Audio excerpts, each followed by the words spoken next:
बिस्मिल्लाहिर्रहमानिर्रहीम, अस्सलाम वालेकुम। प्रोग्राम मुकाबिल के साथ इस्लामाबाद स्टूडियो से मैं हूं सरवत वलीम। रऊफ क्लास्टा, आमिर मतीन स्टूडियोज में हमारे साथ ही मौजूद हैं। आज के प्रोग्राम के आगाज पर आपको बताएंगे कौमी असम्बली इजलास से मुताल्लिक स्पीकर सिंध असम्बली आगा सिराज दुरानी की गिरफ्तारी, ऑपोजिशन का शदीद हंगामा, स्पीकर असम्बली असद कैसर ने इजलास ही मुलतवी कर दिया।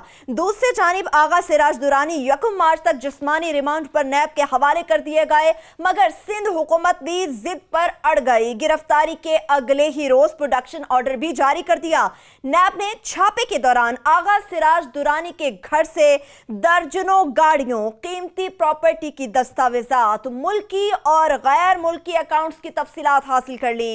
इससे मुतालिक बड़े अहम और खौफनाक इंकिशाफात हैं जो कि प्रोग्राम के पहले हिस्से में आपके सामने रखेंगे। इसके साथ साथ ये भी आपको बताएंगे कि 462 अरब रुपए की करप्शन में मुलव्विस डॉक्टर आसिम हुसैन को भी बैरून मुल्क से इलाज कराने की इजाजत दे दी गई। प्रोग्राम के जब दूसरे हिस्से की जानिब बढ़ेंगे तो आपको बताएंगे कि पाकिस्तान पुलवामा हमले में किसी सतह पर मुलव्विस नहीं। कौमी सलामती कमेटी ने भारतीय इल्जामात मुस्तरद कर दिए। कौमी सलामती कमेटी ने दहशतगर्दी और दीगर तनाजात के हल के लिए भारत को एक मरतबा फिर से मुज़ाकिरात की दावत दे दी। भारत इल्जाम तराशी की बजाय हमले में मुलव्विस होने के ठोस सबूत आखिर क्यों नहीं शेयर कर रहा। सवाल यह भी है कि क्या नरेंद्र मोदी सरकारी हालात कशीदा करते हुए किसी बड़े एडवेंचर की तरफ बढ़ रहे हैं, ये भी जानने की कोशिश करेंगे।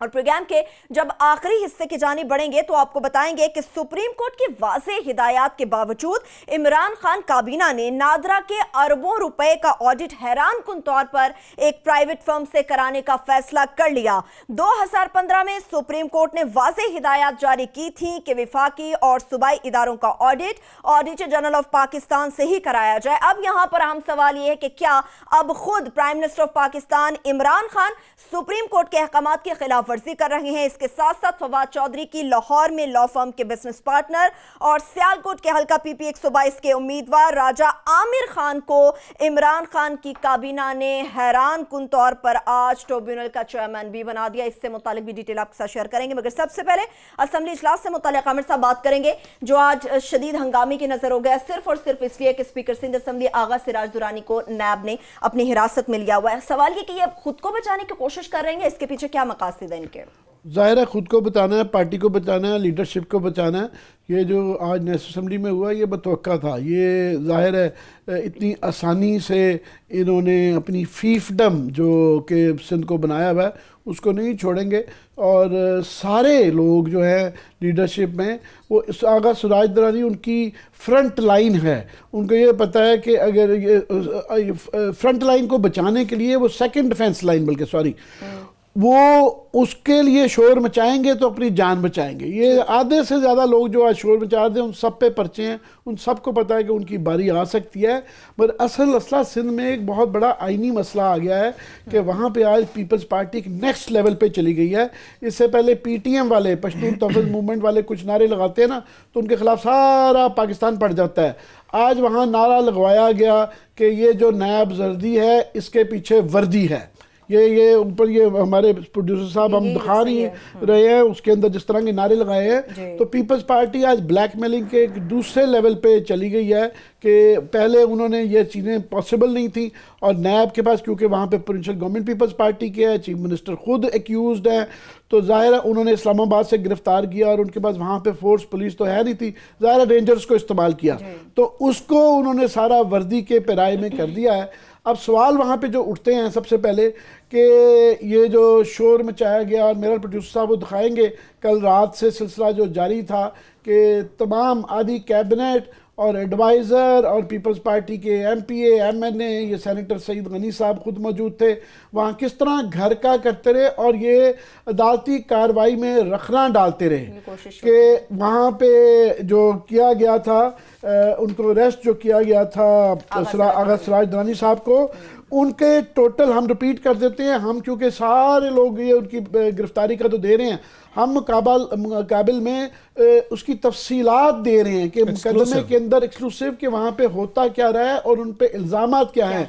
इन इल्ज़ामात को देखते हुए और जो शवाहिद मिल गए हैं उसकी रोशनी में ये समझ आती है कि बिल्कुल ये छापा पढ़ के ये क्वेश्चनिंग ज़रूरी थी। और उसके अंदर उन्होंने जो आगा साहब ने अपने जो गोशवारे जमा करवाए हुए हैं उसमें उन्होंने 8 करोड़ 44 लाख रुपए के गोशवारे जमा करवाए हुए हैं, जबकि उनके ऑलरेडी जो पहले एसेट थे वो 26 करोड़ के थे। उसके बाद जो आज शोर मचाया जा रहा था कि उनकी बच्चों के साथ ज्यादती हो रही है, घर की खवातीन के साथ ज्यादती की है, तो नैब के मुताबिक उन्होंने कहा जनाब हम नैब का जो खवातीन का स्टाफ है उसको साथ ले गए थे, और जो भी SOPs होते हैं इस तरह के घर के ऊपर छापे मारने के, ना सिर्फ हम उसके मुतालिक बहुत ज़्यादा केयरफुल थे बल्कि हमने लीनियंट हाथ रखा। शायद इस तरह के मौजूद थे कि ईजीली उनकी साहबजादी को ख़ास तौर पे गिरफ्तार किया जा सकता था। फॉर एग्ज़ाम्पल ये सहूलत ये मरियम नवाज शरीफ को मुयसर नहीं थी, वो नवाज शरीफ की बेटी थी और वो प्राइम मिनिस्टर साहबका की बेटी थी, उसके बावजूद वो गिरफ्तार रही और उस इल्ज़ाम में जो कि साबित नहीं बाद में हो सका, वो जमानत पे हैं उसको। इनके उसमें इनकी बेटी के अकाउंट में 60 करोड़ रुपया, ये बिल्कुल उसका इंडाइटमेंट जो रिटर्न दी हुई है उसका हिस्सा है, 60 करोड़ रुपए इनका जो मुबैना तौर पे फ्रंट मैन बताए जा रहे हैं गुलजार साहब की ट्रांजैक्शन से इनकी बेटी को 60 करोड़ रुपए की 60 करोड़ रुपए की जायदाद खरीद के दी गई, और उसके अकाउंट्स में वो मौजूद है, सीधा वो बैंक टू बैंक ट्रांजैक्शन है, उसका कोई ये नहीं है कि शक है या कुछ है। तो उसके बाद लाजमी बन जाता था कि उनकी बेटी को या गिरफ्तार किया जाता या लीनियंट हाथ रखा गया कि उनसे क्वेश्चनिंग की गई।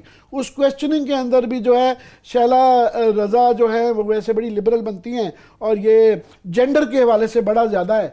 तो पहले तो ख़वातीन को ये इस्तेमाल करते हैं, जायदादें उनके नाम रखवाते हैं, और बाद में जब वो कोई क्राइम पकड़ा जाता है तो फिर ये अपनी कबायली रवायात लेके आ जाते हैं कि देखें ना हमारी कबायली रवायात में घर के ऊपर चादर चार दीवारी आ जाती है और औरतों को नहीं किया जा सकता, उनसे पूछा नहीं जा सकता।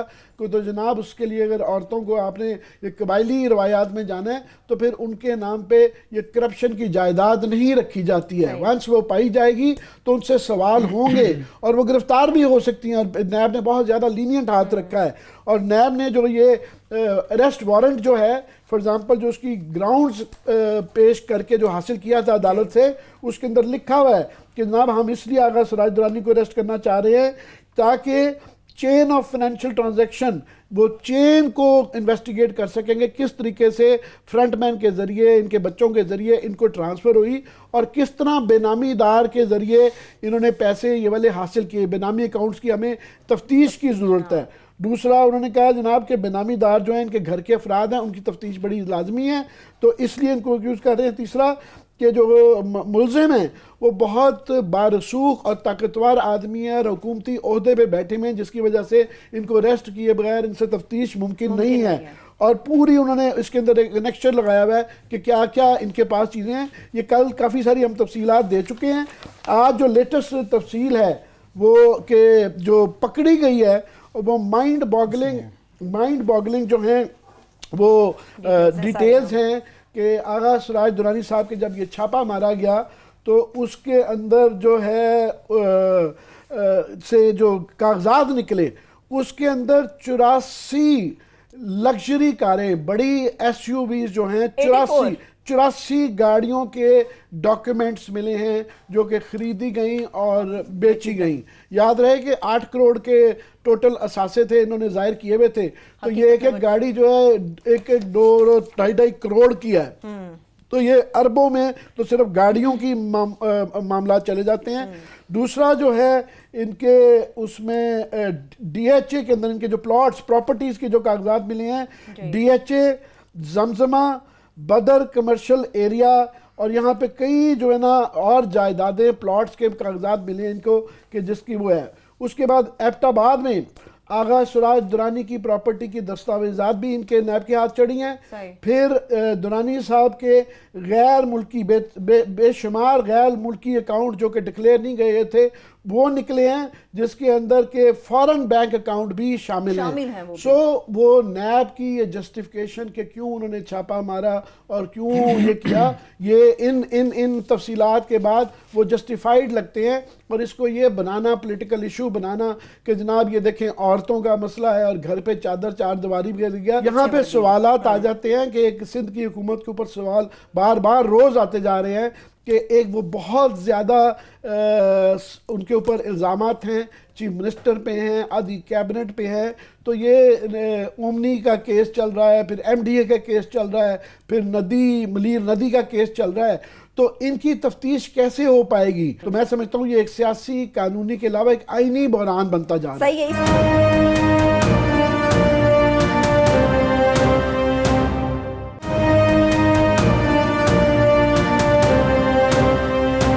साहब इस पे कोई एहतजाज नहीं करेगा? दुरानी साहब की जो जो खौफनाक डिटेल सामने, कोई एक पीपल्स पार्टी का रहनुमा सामने आ जाए? कोई बच गया है वैसे जो टीवी पे बात करे, पार्लियामेंट में बात करे और हम ये कह सकें कि जनाब कि हम इससे इख्तलाफ करते हैं इसकी राय से, लेकिन इसके किरदार पे हम उंगली नहीं उठा सकते। कोई पीपल्स पार्टी में बच गया? आमिर साहब आपने 30 साल रिपोर्टिंग की है, कोई एक आध ऐसा कोई आपके जहन में बंदा आ रहा हो जिसके बारे में हम कह सकें इंटेग्रिटी के इशू इसके नहीं है? बाकी लोगों का मेरा ख्याल मासिफ रज़ा रब्बानी साहब हैं जिन पे बात हो सकती है कि उनका कभी कोई फाइनेंशियल अच्छे हैं, वो खामोश अच्छा किया है, इज्जत बचा के साइड पे बैठ गए ना। मेरे जहन में तो कोई नाम अगर फौरी तौर पर आया ना तो रज़ा रब्बानी साहब का आया है। अब बच बचा के पीपल्स पार्टी में वही रह गए हैं जिनके मतलब इख्तलाफ हो सकता है व्यू से, कम अज़ कम फाइनेंशियल उनकी इंटेग्रिटी पे क्वेश्चन उस पर नहीं है। बाकी चीज़ों में हम बात करते रहते हैं। बाकी तो अल्लाह माशाल्लाह वो जो कारोबार शुरू हुआ है वो जिस तरह का फिर उसमें एक तरह के हो गए। आज भी असेंबली में जो प्रोटेस्ट कर रहे थे, सही कहा, जो तकरीरें कर रहे राजा परवेज़ अशरफ साहब, उन पर नैब के केसेस हैं सर, वो जमानत में आपके सामने है सर। अब्बासी साहब को देख लें, आज अब्बासी साहब में तो हैरानी होती है, आप लोग खुद जब हुकूमत में थे और ये पोजीशन में थे पीपल्स पार्टी, तो शहबाज शरीफ साहब ने अल्फाज कहे थे बिलावल को कि अगर मैंने तुम्हारे बाप के करतूत बताना शुरू कर दिया तो तुम मुंह छुपाते फिरोगे। ये तकरीर है इनकी। उस वक्त ऐसी बल्कि हमें इन तमाम चीज़ों का करतूतों का ये बताते थे कि पीपल्स पार्टी क्या क्या करतूतें कर रही है सिंध में। उस वक्त ख्वाजा साद रफीक साहब की तकरीरें मुझे याद है, मुझे इसकी आबिद शेर अली की तकरीरें याद हैं, तलाल चौधरी साहब की याद है, मैनी नेम्स अब ले। मुशाहिदुल्लाह साहब जो है सेनेट में, उन्होंने जिना हराम किया हुआ था पीपल्स पार्टी का इन्हीं करप्शन के इल्जाम पे। आप कितना लुट के खा गए सिंध को। आज जो वो दोनों इकट्ठे हो गए क्योंकि उनको मैरिज ऑफ कन्वीनियंस है। हुआ ये कि इमरान खान साहब ने दिखाई है कमजोरी पार्लियामेंट में। वो पहले झुके हैं नवाज लीग के आगे, या उनके इर्द गिर्द जो उनके एडवाइज़र थे, हवारी थे, उन्होंने उनको झुकवाया है। वो शहबाज शरीफ वाले मसले पे प्रोडक्शन आर्डर जारी करवाए हैं, फिर उसको PSC का चेयरमैन बनवाया है, अपोजिशन का उन्होंने लीडर बनवाया है, फिर उन्होंने तकरीरें पूरी कौम को सुनवाई हैं। तो वो उसके बाद अपोजिशन को पता चल गया कि इमरान खान साहब की कमज़ोरी है, हम जब चाहें इमरान खान को हम आगे एक्सप्लॉइट कर सकते। तो इमरान खान साहब हुए हैं। सो इन्होंने एक प्रेसिडेंट आके सेट की, तो लिहाजा आज उन्होंने जीना हराम कर दिया कि अब आपने वहाँ पे आगे शहबाज शरीफ साहब को लेवरेज दिया, तो हमें क्यों नहीं? उनको डील दे सकते हैं, उनके आगे झुक सकते हैं, उनके घुटनों पे, तो हमारे साथ क्यों नहीं झुकेंगे? सो ये जो रिएक्शन आया है ये इमरान खान की, ये पहली कमज़ोरी की वजह से आया कि उन्होंने एक जिस पे करप्शन के इतने शदीद चार्जेस थे उसको उठा के बिठा के उन्होंने अकाउंटेबिलिटी चीफ बना दिया। ये इमरान खान की लेगेसी है। और ये जो उनका पॉलिटिकल, मैं समझता हूँ ये उनका क्राइम है, ये सारी उम्र इमरान खान को हांट करेगा। ये जब भी ये रहें वज़ीर आज़म ना रहें, इनकी लेगेसी रहेगी कि इन्होंने institution of public accounts committee को इन्होंने एक ऐसे बंदे के हवाले किया करप्शन पे जिस पे बड़े संगीन इल्ज़ाम थे। एक चीज़। दूसरी, आमिर ने बड़ी अहम बात की है कि अपने ख़वातीन और बच्चों को इस्तेमाल करना। माजी में बहुत सारे लोग हैं जिनके नाम लिए जा सकते हैं, पूरा प्रोग्राम हो सकता है किसी वक्त, कि बड़े लोग जो सो कॉल्ड हमने बड़ा जिनको समझते हैं कि जब आते हैं तो अपने बच्चों, ख़वातीन, अपने आगे फैमिली के बच्चों और ख़वातीन को शील्ड के तौर पर ये कैसे इस्तेमाल करते हैं। जब हमने दुबई लीग्स का आके ब्रेक की थी यहाँ पे 2015 में, मोस्टली सियासतदानों ने और बड़े यहाँ बिजनेसमैनों ने अपनी आके बीवियों या बेटियों के नाम पर इन्होंने जदादें ली हुई थी। रीज़न क्या है कि हमारे यहाँ सोसाइटी में ये थोड़ा सा ख़वातीन के हवाले से एक सॉफ्ट व्यू आ जाता है कि चलें जी खतून है, बच्ची है, छोड़ दें, ये कर दें, और ये इसको एक्सप्लॉइट करते हैं। यहाँ पे बिलियंस ऑफ रुपीज़ के आमिर साहब यहाँ लोन राइट ऑफ हुए। मैंने एक स्टोरी की हुई है उस दुनिया अखबार में, मैं आगे दुनिया TV में रिपोर्टिंग कर रहा था कि वहाँ पे 24 बिलियन रुपीज़ के जो लोन थे ख़वातीन के नाम पे जो माफ़ किए गए थे सर। 24 बिलियन, 24 अरब रुपए के सारी ख़वातीन थी। मेरा ख्याल 2-250 से ज़्यादा या 2-2.5 हज़ार थी, मुझे एग्जैक्ट फिगर नहीं याद आ रहा, मैं चेक करके बताऊंगा। 24 बिलियन का मुझे फिगर याद है जो इन्होंने किया था। अभी हमने दिखाया कि इन्होंने वहाँ पे आपके सामने मरियम नवाज, हसन हुसैन ने, इनके नाम पे आई सारी चीज़ें। इससे पहले भी सुप्रीम कोर्ट में देखा, ये रियाज मलिक साहब को यहाँ पे उसमें लुई भेर में जो ज़मीन सरकारी उन्हें दी गई थी, उसके बदले में जो बड़े बड़े बिग पॉलिटिशियंस हैं उन्होंने अपने बच्चों और अपनी बेगम के नाम पे, ये सुप्रीम कोर्ट में केस अभी चल रहा है, उन्होंने उनके नाम पे प्रॉपर्टीज़ ले ली रिश्वत के तौर पर। अब यहाँ पे आजकल इनके घर से आप बता रहे 60 करोड़ रुपए का वो जो ये ट्रांजैक्शन है इनकी बेटी के नाम पे हुई है, जी। आगा सिराज दुरानी साहब के।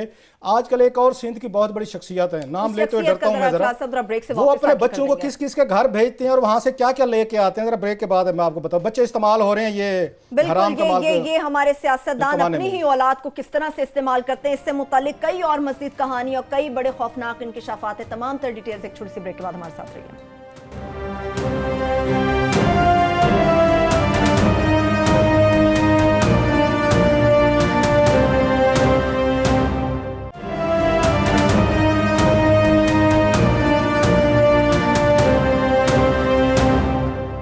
ब्रेक के बाद एक बार फिर से प्रोग्राम में हम आपको खुशामदीद कहेंगे। खुर्शीद शाह साहब ने जो कहा क्लासा वो तो हम सुनाएंगे, मगर आप एक शख्सियत का जिक्र करने वाले। मैं ये बता रहा था कि बच्चों के नाम पे मार धार लूट मार करना, सारा करप्शन का पैसा कराना, ये सारे के सारे लीडर्स इसमें शामिल हैं, सब पार्टीज के शामिल हैं। ये एक नया तरीका ढूंढा और इसका फायदा होता है। मादरत के साथ हमारे दिल में बड़ा एहतराम है उनका। अभी जब ये जमानत हुई है उन्होंने की है नवाज शरीफ साहब की, इन्होंने ये कंफर्म किया सुप्रीम कोर्ट ऑफ पाकिस्तान ने, तो उसमें उन्होंने क्या रीजनिंग दी है मरियम नवाज साहबा की जमानत के सुप्रीम कोर्ट ने, जरा बता दें। वो ये कहा गया कि हम इसलिए जमानत ले रहे हैं कि वो औरत है। मकसद ये है कि सियासतदान आपका माइंड रीड करते हैं, वो they knew it, they are very clever, very shrewd, कि हम अगर अपनी बच्चियों बेटियों और इनके नाम पे जदादें बनाएंगे, बीवी के नाम को कल को इन पे केस बनेगा, FIA बनाएगी, नैब बनाएगी कोई, और केस अदालत तक भी चला गया तो अदालत के जजेस भी लीनियंट व्यू रखेंगे। सुप्रीम कोर्ट की जो मरियम नवाज साहबा की और ये नवाज शरीफ साहब की जो जमानत की कंफर्मेशन की गई है उसमें और कोई रीज़न नहीं दी गई इसकी मरियम नवाज की जमानत कंफर्म करने की, जस्ट वन कि हम इसलिए उनकी जमानत कैंसिल नहीं कर रहे क्योंकि वो औरत हैं। सो सियासतदान, बिजनेसमैन और ये रूलिंग एलीट जहन पड़ चुके हैं हमारा, क्योंकि जानते हैं पाकिस्तानी सोसाइटी रोने बैठ जाते। कोई बड़ा आदमी अजाब में आ जाए फौरन आंखों से आंसू आना शुरू हो, चाहे खुद उस पर जितना भी अजाब क्यों ना टूट जाए, वो उसकी अल्लाह की रजा समझता है कि खैर अल्लाह की तरफ से मुझे सब कुछ। बड़ा आदमी हो जाए तो कहते हैं जनाब कि नहीं ये हमारा कसूर है, हमारे इदारों का कसूर है। सो वो उसका मरियम नवाज वाला केस इन पॉइंट के, जिसको इतने बड़े केस से जमानत इसलिए मिली कि she happens to be a woman. अब वो यही, अब जिस बंदे ने 60 करोड़ रुपए की ट्रांजैक्शन अपनी बेटी के नाम पे करवा लिया, आगा सिराज दुरानी ने, पूरा उसके लिए पीपल्स पार्टी लाड़ी है। अब हुआ ये है, आपने रेंजर्स की बात की, अब रेंजर्स के पास ये डॉक्टर आसिम हुसैन उनकी कस्टडी में था, उसने कन्फेशनल स्टेटमेंट वहां से दिया, सामने वीडियो आई थी। क्या हुआ उसके बाद? उसी डॉक्टर आसिम हुसैन को बेल्स भी इन्होंने दिलवाई, VIP रूम्स में रखा, रेंजर्स की कस्टडी में रहा सर, सारी फैसिलिटीज भी ली। आज भी फिर उसको इस ग्राउंड पे कहा गया कि पाकिस्तान से बाहर चले जाएं कि हेल्थ ठीक नहीं है। वैसे ठीक थे, अदालत में आज उनकी हेल्थ खराब हो गई, खराब हुई है। वैसे ठीक थे और अदालत ने कहा है कि जनाब बिल्कुल अपनी मर्जी से जाए। हालांकि अपना हॉस्पिटल, अभी अगर जो बंदा अपने हॉस्पिटल को इस काबिल नहीं समझता उसको भी रियायत मिल गई है, जिस पे 462 बिलियन रुपीज़ का केस था। उज़ैर बलोच साहब, उनका भी खबरें लगवाई कि उन्हें रेंजर्स ने, लोगों ने, उसके भी कन्फेशनल स्टेटमेंट है, चीज़ें आई। वो किधर गए उज़ैर बलोच साहब जिनके घर पे कट होते थे? एक वहाँ पे आपको याद होगा जनरल रहील साहब थे, तो पीपल्स पार्टी के साथ एटीट्यूड डिफरेंट था कराची में, और वो क्लीन करके गए। वैसे टू बी फेयर कराची का जो हाल था बेहतर करके गए। उनके जाते ही जो चीज़ें आजकल हो रही हैं वो आपके सामने, जरदारी साहब और पीपल्स पार्टी दोबारा आपके सर पे। ना हमें उसका डॉक्टर आसिम हुसैन का पता है, ना हमें काका मंजूर काके की हमें खबरें सुनाई थी, रेंजर ने सुनवाई थी जनाब, वो गायब हो गए, उनकी कोई खबर नहीं है। उसके बाद जनाब डॉक्टर आसिम हुसैन साहब को बिल्कुल उसमें दूध से वो क्या कहते हैं बाल की तरह निकाल के ले गए हैं। अब उन्होंने नया बंदा पकड़ लिया है सर। सो मैं कोई उस डूम्सडे सिनेरियो में नहीं जाना चाहता, मैं डिस्पेंडेंसी का या मायूसी का नहीं हो। रिकॉर्ड यही होता है कि ये या डील देते हैं या ढील देते हैं, लिहाजा वो नारे इसलिए लगा रहे थे कि जनाब आप जरा ढील दें या हमें डील दें। मिल जाएगी उनको सर, ये मिल जाएगी, पहले भी मिल गई है, डॉक्टर आसिम हुसैन के केस में भी उनको मिल गई है डील, उनको उज़ैर बलोच के ये केस में भी मिल गई है, उनको मंजूर काका के केस में मिल गई है, और लास्टली वो चीज़ रह गई। एक बड़े आदमी की बेटियां जो हैं वो आजकल जाती हैं, उनको बताया जाता है कि फलां फलां मेरे फ्रंटमैन के घर जाएं, वो उनके घर में जाते, माशाल्लाह फॉरेन क्वालिफाइड बच्चे जो हैं, वापसी पे उनके अब्बा हजूर उनको फ़ोन करते हैं कि मेरे बच्चे तुम्हारे घर आए थे, तुमने इनका नाम ये जदा दें या क्यों नहीं की। एक हिंदू वहाँ पे हमारे भाई हैं, उनके घर के वहाँ से उन्होंने सोने दिया 2-4 किलो, उन्होंने कहा नहीं जो फलां इतने 700 एकड़ है वो उनका नाम करें। सो बच्चों के नाम पे प्रॉपर्टीज़ आगे रखना करना, सिंध में ये सिस्टम चल रहा है आमिर साहब। तो 60 करोड़ रुपया तो मामूली सी चीज़ है। अब जो बचाव का ना हर हथकंडा इस्तेमाल किया जा रहा है। सबसे ज़्यादा तो ये इमोशनल जो है ना, ये तरीके से इस तरह रोज़ बख्तावर के, आसमा बीबी के, बिलावल के बड़े इमोशनल किस्म के ना ट्वीट्स आ जाते हैं। और कोई इन बच्चों ने, कई दफ़ा मैं सोचता हूँ कि ये जो ओमनी का फॉर एग्जांपल GIT रिपोर्ट आई हुई है, अब 32-34 अरब रुपया 29 बैंक फेक बैंक अकाउंट से निकल आता है। कोई फलूदे वाला, कुल्फ़ी वाला है, 34 अरब रुपया वहाँ से निकला हुआ है। अब उसका क्या कहेंगे, क्या जवाब है? मैं इंसान सोचता है कि इन्होंने क्या शायद JIT रिपोर्ट पढ़ी नहीं है। अगर पढ़ी है तो फिर पता नहीं किस तरीके से उसके बावजूद ये समझते हैं बिल्कुल मासूम बन के कि हम भी मासूम, हमारे वालिद साहब भी मासूम है, हमारा सारा ख़ानदान मासूम है और बाकी सारे दुश्मन हैं। एक पाकिस्तान है और रियासत है, गवर्नमेंट है और इस्टेब्लिशमेंट है और साफ़ी हैं, ये साजिश कर रहे हैं और मासूम सिर्फ ये लोग हैं, बाकी कोई भी और मासूम नहीं है। दूसरा एक वहाँ भी क्राइसिस में बार बार दोहराता रहता हूँ। आज देखें ये वीडियो प्रोड्यूसर साहब दिखाएंगे कि इम्तियाज़ शेख साहब के साथ जो है डिप्टी कमिश्नर साहब आए हुए हैं। अब डिप्टी कमिश्नर जो है, जिसका असूली तौर पे रियासत का नुमाइंदा है, उसका काम था कि एक इन्वेस्टिगेशन तफ्तीश हो रही है उसको असिस्ट करे।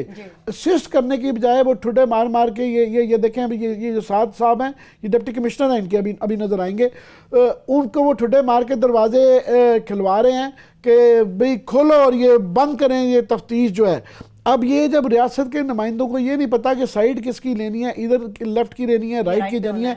एक तरफ सिंध हुकूमत है, अगर वो नहीं करेंगे तो उनकी छुट्टी हो जाती है, और दूसरी तरफ से तो फिलहाल वो आप वाली बात है कि कभी ढील आ जाती है और कभी ढील आ जाती है। तो अभी वो जो है ना ढील आ रही है ना डील आ रही है। बल्कि आमिर साहब के पास एक अभी अब बता रहे थे एक क्लिप भी है। जी बिल्कुल हमारे पास अगर उस पे कोई जरा आप अगर सुनाता ये डिप्टी कमिश्नर वाला भी साहब ये दोबारा देखिएगा, ये वो वाला क्लिप नहीं है, इसको भी निकालिएगा। और खुर्शीद शाह साहब का अगर आपके पास क्लिप है बिल्कुल ये आप डिप्टी कमिश्नर की जो बात करें तो दुरानी साहब के घर से बाहर से मौजूद है, ये तो आपको दिखाएंगे। मगर खुर्शीद शाह साहब से मुतालिक जो बात चल रही है असेंबली में आज, वो क्या फरमा रहे थे वो पहले सुन लें, वापस आके इस पर डिबेट करेंगे। सिटिंग स्पीकर को घसीट के जेल में डाल दो, ये नया पाकिस्तान का कारनामा है, पहले कभी नहीं हुआ था। आपको भी डरना चाहिए, आपको डरना चाहिए। मैं ये वाज़ेह करूं, मेरे ऊपर कोई केस नहीं है। अगर किसी को गलतफहमी है तो ये गलतफहमी बिल्कुल खत्म करें। मैं कब कहता हूं कि आपके ऊपर केस है? अगर सिराज के ऊपर कौन सा केस है? बनाया गया है ना। अब डरें, ये वजाहत न करें। मैं आपको श्योरिटी देता हूं, मैं आजाद फैसले करूंगा, मैं इस हाउस की तकद्दुस को पामाल नहीं होने दूंगा। हम तो आपकी ताकत के लिए लड़ रहे हैं, ये वजाहत करने की जरूरत नहीं।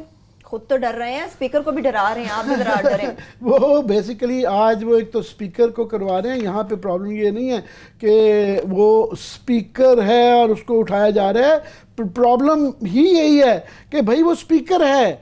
आप देखें स्पीकर जो होता है वो असेंबली का कस्टोडियन होता है। He is supposed to be the most honest, most sagacious, most judicious, सबसे ज़्यादा ईमानदार आदमी जिसको समझा जाए, उसका तस्वुर ये होता है। और वहाँ पे पाकिस्तान की तारीख में आप देखें ना, मौलवी तमीजुद्दीन से लेके गौर अयूब और ये तमाम अक्सर जो असेंबली की डिसोल्यूशन के जो केसेस होते हैं वो स्पीकर के ब्याह पे किए जाते हैं। स्पीकर जो है अमीन होता है पूरे असेंबली की तमाम चीज़ों का।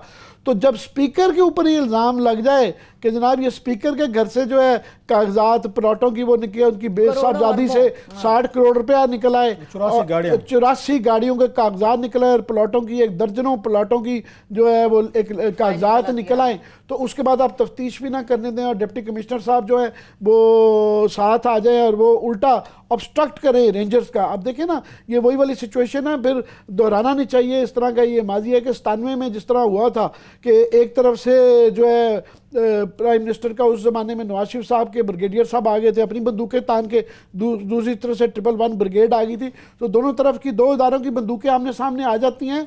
तो यहाँ भी आने का इम्कान है कि बार बार जो जिस नैच पे पीपल्स पार्टी वो कह रही है सब कुछ वो मंदिर टह जाए, मस्जिद टह जाए, जो मर्जी टह जाए, हमारी जो है ना गवर्नमेंट ना जाए या जायदादें बच जाए।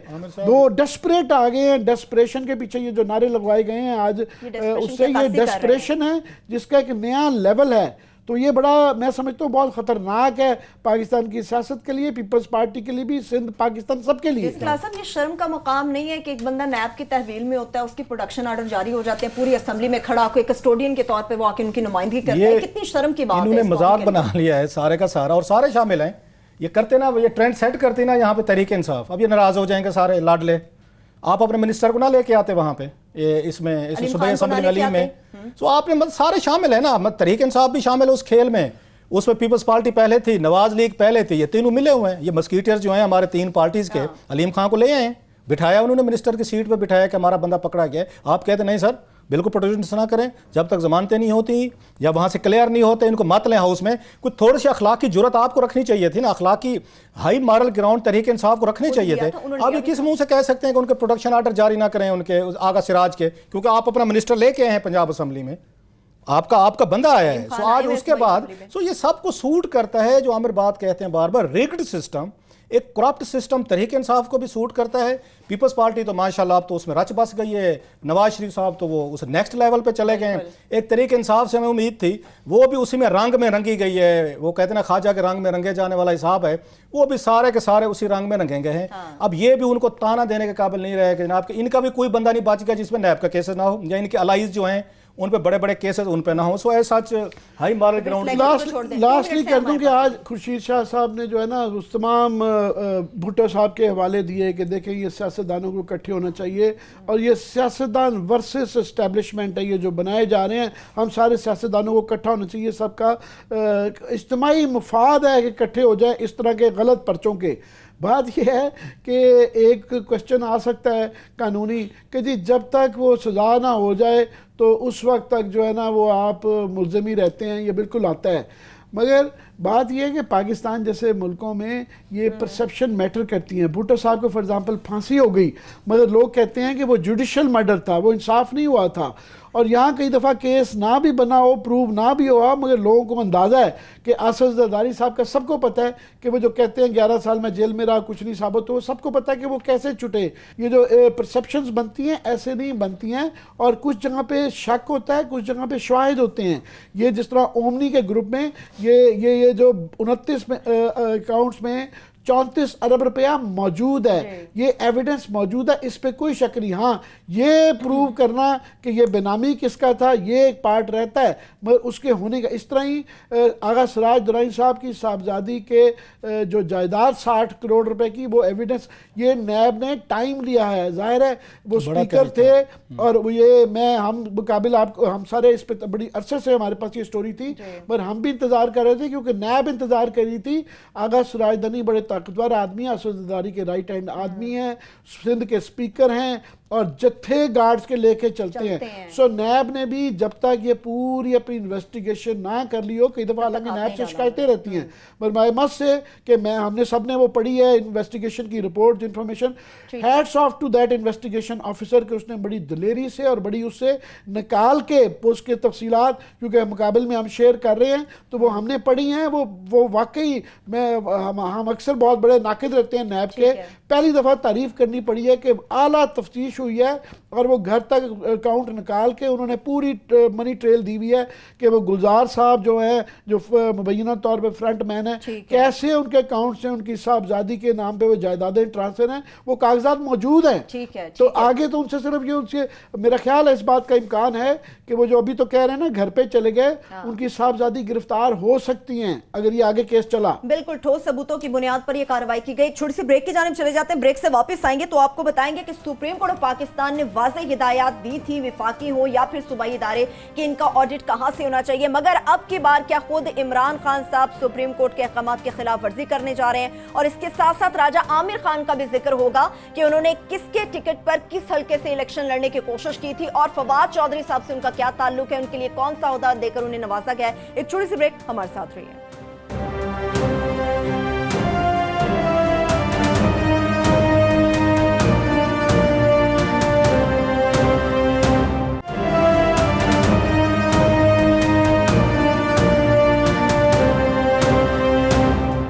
ब्रेक के बाद एक बार फिर से प्रोग्राम में हम आपको खुशामदीद कहेंगे। एजेंडे को आगे बढ़ाते हैं। क्लासेस साहब जरा कैबिनेट इजलास के हवाले से बात करते हैं। कल हमने अपने शो में बात की थी, क्या क्या मंजूरियां हुई हैं?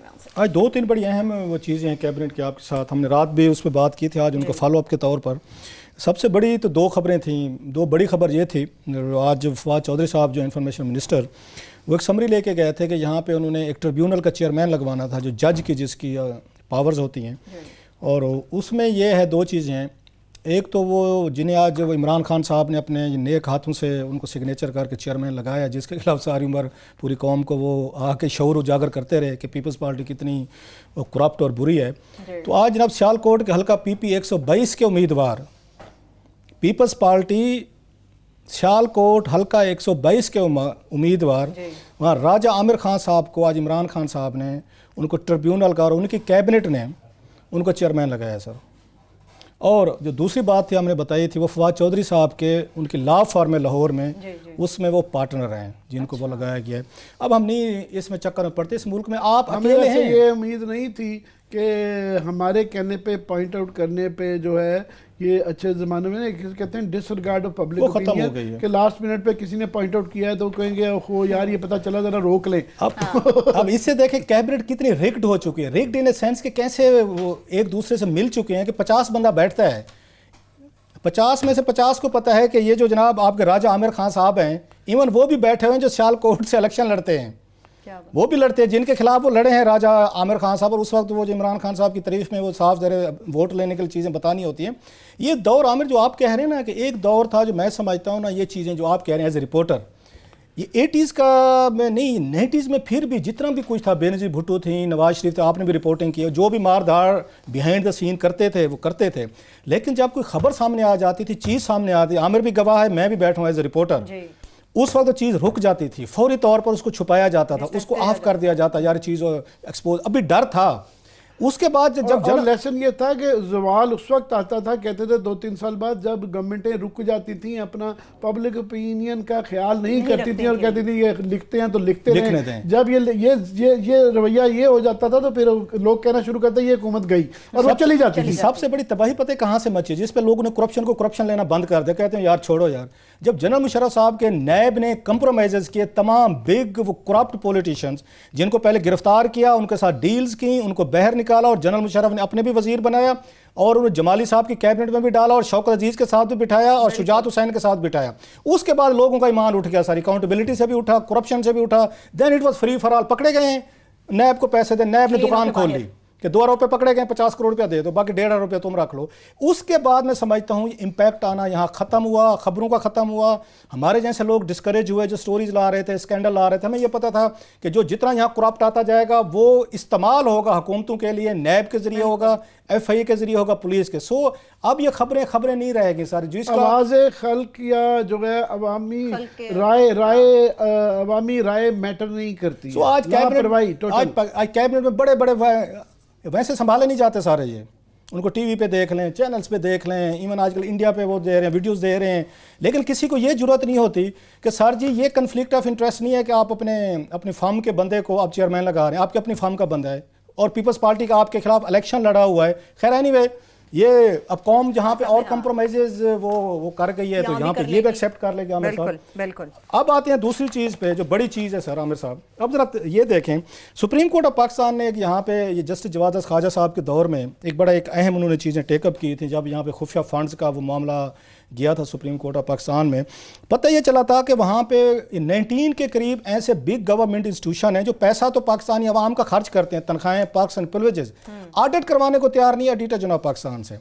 उनमें एक जो ये बड़ा इदारा था नादरा, अच्छा, बिग गन्स, और नादरा में बड़े बड़े स्कैंडल्स आए हुए हैं, बहुत कम लोगों को पता होगा, फॉरेन नेशनलिटीज़ के हूँ, फाइनेंशियल इरेगुलरिटीज़ के हूँ। अब जब ऑडिट का टाइम आया है कि इनकी सारी चीज़ें एक्सपोज की जाएँ, तो कैबिनेट में एक आज वहाँ पे समरी की है और फैसला किया गया कि इनका जो ऑडिट जो है ना वो ऑडिटर जनरल पाकिस्तान नहीं करेगा। सुप्रीम कोर्ट कह के गई थी कि जहाँ पे 1 रुपया भी पब्लिक का लगता होगा, फंड आएंगे, पैसे होंगे, आप लोग जो है उसका ऑडिट करेंगे। उसकी रीज़न ये बताई गई है कि इन्होंने अपने एक्ट में एक प्रोविजन रखा ली थी।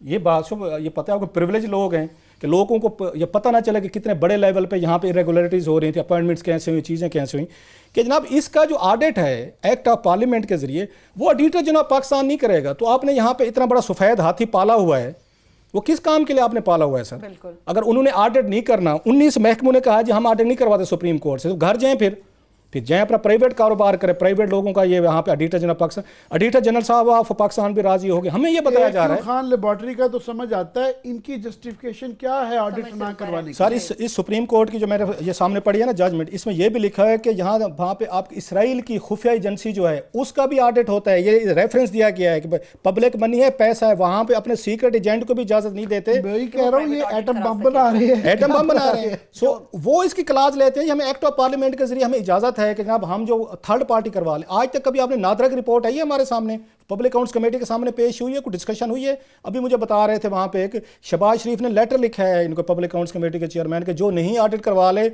उनका ऑडिट करें और हमें डिटेल दें। ये लॉ ही गलत था। और जब सुप्रीम कोर्ट की इस पे ऑर्डर आ गया है कि सबका ऑडिट करें, तो उसके बाद आप एक्ट ऑफ पार्लियामेंट के जरिए कैसे इसको अब थर्ड पार्टी को दे सकते हैं? इमरान खान साहब को आज चाहिए था कि रोकते, वहां पे इनकी कैबिनेट के मेंबर रोकते कि जनाब ये नादरा इतना बड़ा इदारा है, ये कैसे नादरा को अलाउ किया गया कि इसका ऑडिट जो है थर्ड पार्टी, और पैसे भी देंगे 10 लाख रुपया उसको दिया जाएगा।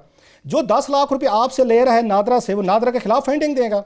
नहीं देगा। सो इमरान खान को तो रोक लेना चाहिए था, बल्कि ये ऑर्डर करते कि इसको एक्ट ऑफ पार्लियामेंट में इसको चेंज करवाएं, पार्लियामेंट में लेके अली मोहम्मद खान साहब जो संभाले नहीं जाते, अली मोहम्मद खान साहब को कहते हैं पार्लियामेंट अफेयर है कि सर इसको चेंज करवाएं, एक्ट ऑफ पार्लियामेंट में लेके जाएं और ये क्लास खत्म करवाएं। ऑडिटर जनरल पाकिस्तान इनका ऑडिट करेगा और वो ऑडिट रिपोर्ट जो है वो सुप्रीम यहाँ पब्लिक अकाउंट्स कमेटी में पेश होगी।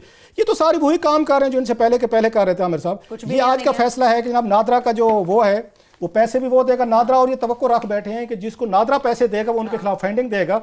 एक रिपोर्ट आज तक हमारे साथ शेयर नहीं की कि नादरा में क्या क्या घपले हो रहे थे, रिक्रूटमेंट कैसे हुई, चीज़ें कैसे हुई, कौन कौन लोग थे, एक भी नहीं है। आज खान साहब ने भी उस पर स्टैंप कर दिया है कि जहाँ 10 लाख रुपए एक प्राइवेट पार्टी को तो अपनी मर्जी का ऑडिट करो। तो क्लास साहब, ये तो सुप्रीम कोर्ट की अहकामात की खिलाफ वर्जी हो जाएगी इस सारी सूरत हाल में। रेगुलेटर्स के ऊपर बात करेंगे हम, तो पीटीवी के हवाले से भी खास तौर पर हम आमिर साहब बात करेंगे। जी, पीटीवी की जो है, मैं कह रहा हूँ कि ये इस पे जो पहले कौमी सलामती का जो आज नेशनल सिक्योरिटी काउंसिल का जो इजलास हुआ है, इस पे कर लेते हैं कि आज बहुत ही अहम इजलास हुआ और जाहिर है उसमें एक जिस तरह का प्राइम मिनिस्टर के ऑफिस की तरफ से बयान देना चाहिए था वैसे ही दिया गया है कि जस्ट इन केस कोई इसी किस्म का कोई एग्रेशन किया जाता है, जारियत की जाती है, तो उसका ऑफ कोर्स जवाब दिया जाएगा। ऐसे मौक़ों पे ऐसा ही जवाब देना चाहिए और दिया गया है। हालात थोड़े से इसलिए भी संगीन हैं कि इंडिया को जो वो चाह रहे थे कि सऊदी अरेबिया से कुछ एक्सट्रैक्ट कर सकें, कोई ऐसा बयान जो कि हमारे ख़िलाफ़ इस्तेमाल कर सकें, या कम से कम अपनी इलेक्शन से पहले जो है बीजेपी की गवर्नमेंट जो है आवाम की तशफ़ी करवा सकें कि उन्होंने जो है जब वो 36 इंच की अपनी छाती जो है दिखाते रहते हैं कि पुलवामा का, क्योंकि डायरेक्टली तो कोई वो नहीं निकल सका कि ये बताया जा सके जनाब हमने बदला ले लिया है। तो उनके जो फॉरेन मिनिस्टर के सऊदी अरेबिया के 2-3 इंटरव्यू हुए हैं और उन्होंने इधर से लेफ्ट राइट कोशिश किया है, मगर सऊदी अरेबिया ने बड़ी कंसिस्टेंटली उन्होंने कहा जी बिल्कुल हम दहशतगर्दी की भी मजम्मत करते हैं, वो भी करते हैं, मगर उन्होंने पाकिस्तान के मोरलेस बयान दोहराया कि ना कोई एक्शनेबल एविडेंस आपने या किसी ने कोई सामने नहीं आया कि डायरेक्टली मजम्मत करे, तो डायरेक्टली मजम्मत नहीं आई। तो अभी जो है क्योंकि वहाँ पे एक डेस्परेशन की सिचुएशन है, मीडिया बहुत ज़्यादा उनका हाइप ज़्यादा है और बहुत नफरत अंगेज़ किस्म का एज यूजुअल जो है पाकिस्तान के ख़िलाफ़ चीज़ें दिखाई जा रही हैं, तो रोज़ नए शोशे छोड़ दिए जाते हैं। आज ये छोड़ दिया गया कि जनाब पानी रखवा दिएंगे, जो कि कभी रोक जाता है कि जनाब जो कश्मीरी स्टूडेंट्स के साथ तो कुछ हो ही रहा है, मगर रोज़ कभी सर्जिकल स्ट्राइक्स की बात होती है। तो मेरा ख्याल था ऐसे मौक़ों पे ये इस तरह का बयान एक्सपेक्टेड ही था, आना ही चाहिए था, तो फाइनली वो दे दिया। ठीक है, लास्ट 3 मिनट से क्लास सब पीटीवी के साहब आप जरा पीटीवी पे आते हैं। आज कौमी असम्बली में एक मज़े की रिपोर्ट पेश हुई, हमारे इमरान मगराना जो हैं रिपोर्टर वो मौजूद थे, रिपोर्ट लेके आए हैं कि ये कहते हैं पाकिस्तानी कौम टैक्स नहीं देती। या सफ़ेद हाथी कितने हमने पाले हुए हैं, 10 सालों में पीटीवी का जो 35 रुपये लिया जाता है ना सर, 10 सालों में यहाँ पे 53.5 बिलियन रुपीज़ पाकिस्तानी अवाम से इकट्ठे किए गए हैं। पीटीवी ने फीस की मद में बिजली के बिलों के जरिए पाकिस्तान 53 अरब 53.5 अरब 53.5 बिलियन रुपीज़ 10 सालों में एवरेज बनती है तकरीबन हर साल 5 अरब रुपया पाकिस्तानी कौम से बिजली के बिलों के साथ ये 35 रुपए का किया गया। और हालत ये है कि पेंशन के पैसे जरा देखें जकूटे कैसे खा गए पीटीवी को। ये तो आए थे बीबीसी बनाने आए थे, जो बीबीसी ये 25 दिन से वहाँ पे हड़ताल चल रही है, रुका हुआ है और मार्केटाई सर आर्टिस्ट को पैसे नहीं मिले, डेली वेजेस वाले को पैसे नहीं मिले, जिनकी पेंशन थी, ग्रेजुएटी थी, जिन्होंने उम्रें गाल दी पीटीवी के लिए, उनको ग्रेजुएटी, उनको फंड नहीं मिले। उन्होंने बेटियों की शादी करनी थी, अपने बच्चों की उन्होंने जो आके करने थे, रिटायरमेंट प्लान थे, उनको पेंशन मिल ही नहीं रही। और ये इदारा सर साल का 5 अरब रुपया पाकिस्तानी कौम से ले के ये सफ़ेद हाथी इन्होंने पाला है सर। हमें ये बताया गया था, इमरान खान साहब दावा करते थे कि हम इसको बहुत बड़ी चीज़ बना देंगे, वो बिग गन बने। बिग गन वो क्या बनती, वो वहाँ पे बंद पड़ा हुआ है सर। नईमुल हक साहब की और फवाद चौधरी साहब की लड़ाई हो रही है, इमरान खान साहब आराम से सुकून से बैठ के उन दोनों को लड़ते हुए तमाशा देख रहे हैं कि जो जीता वही सिकंदर वाला हिसाब होता है, उसके साथ मिल जाएंगे। और प्लस अब सवाल ये है कि अगर आप साल का 5 अरब रुपया इकट्ठा कर रहे हैं एक चैनल नया बनाने के लिए, शायद 7 अरब रुपया दिया गया है एक चैनल बनाने के लिए कितना पैसा क्लास हाँ मेरे साहब मैक्सिमम बहुत बड़ी अमाउंट है ना, 1 अरब के रुपए भी आपको चाहिए। और ये 53 अरब रुपए के 53 चैनल खड़े हो सकते थे, 53 चैनल। और ये लोग खा पी गए हैं। इनकी मैन पावर देखें जो इन्होंने एंकर्स रखे। उस दिन मैं देख रहा था जब ये आए ना शहजादा सलमान आए हैं, रिपोर्टिंग तो जरा देखो जिस लेवल की रिपोर्टिंग इन्होंने की पीटीवी के। इसके बाद वैसे अरशद खान साहब ओबी वैन के अंदर बैठ के वो सलमान से ज्यादा, शहजादे से ज्यादा अपनी तस्वीर दिखा रहे थे कि मैं बड़ा काम कर रहा हूँ। और दूसरा जिस तरह के उन्होंने वहां पे ये कवरेज के लिए बंदे खड़ाए थे, वो भी एक अपनी जगह रोना पीटना पे। सवाल ये है कि अगर 5 अरब रुपया आमिर साहब, और फिर भी घाटे में है, पेंशन के पैसे नहीं है, आर्टिस्ट के पैसे नहीं है, जिनको आप 35 रुपए हर पाकिस्तानी के उसमें से काटा जाता है, हर हाउस होल्ड के उसमें से काटा जाता है। 7 अरब रुपए में आप देखें क्या कई चैनल खड़े हो जाते हैं। तो जनाब 6 महीने में बीबीसी तो क्या बनती, बीबीसी का बट्ठा बैठ गया है यहाँ पे पाकिस्तान में। खूबसूरत बात कहते हैं, क्या बन गया बीबीसी? ये LLC बन गया, लीरो लीर कॉर्पोरेशन जो है ना। आपने बड़ा बेहतर नाम इसका रखा है। इसके साथ ही प्रोग्राम भी अपने इख्तिताम को पहुंच रहा है। अपना बहुत सा ख्याल रखिए। खुदा हाफिज।